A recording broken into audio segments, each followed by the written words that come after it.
বাংলাদেশে এই মুহূর্তে ভারতীয় পণ্য বয়কটের আন্দোলন চলছে। কারণ আমরা স্পষ্টভাবে দেখতে পারি এবং বুঝতে পারি ভারত বাংলাদেশের উপর আগ্রাসী ভূমিকায় আছে। তাদের আগ্রাসনের মাধ্যমে বাংলাদেশকে তারা লুটপাট করতে চাচ্ছে। আমরা সকল ধরনের আগ্রাসনের প্রতিবাদ জানাই।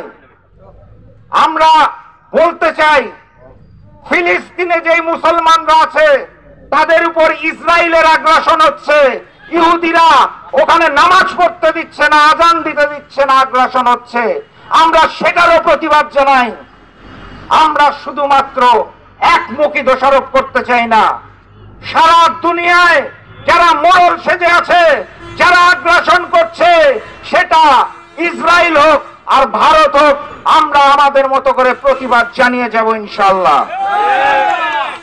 প্রতিবাদটা স্পষ্ট হতে হবে, সঠিকভাবে কথা বলতে হবে। সেটা আগ্রাসী মোড়লদের বিরুদ্ধে হোক আর বাংলা সরকারের বিরুদ্ধে হোক। আমি বিগত কিছুদিন সারা বাংলাদেশে কোথাও ঘুরে ধান কাটার কোনো দৃশ্য দেখতে পাই না। এখন কি ধান কাটার মৌসুম?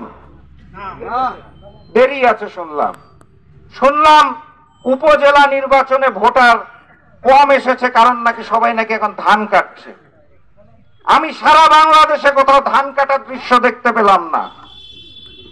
অতএব এই জাতীয় মিথ্যা কথা বলে আমার দেশের মানুষকে অসহায় মনে করবেন না।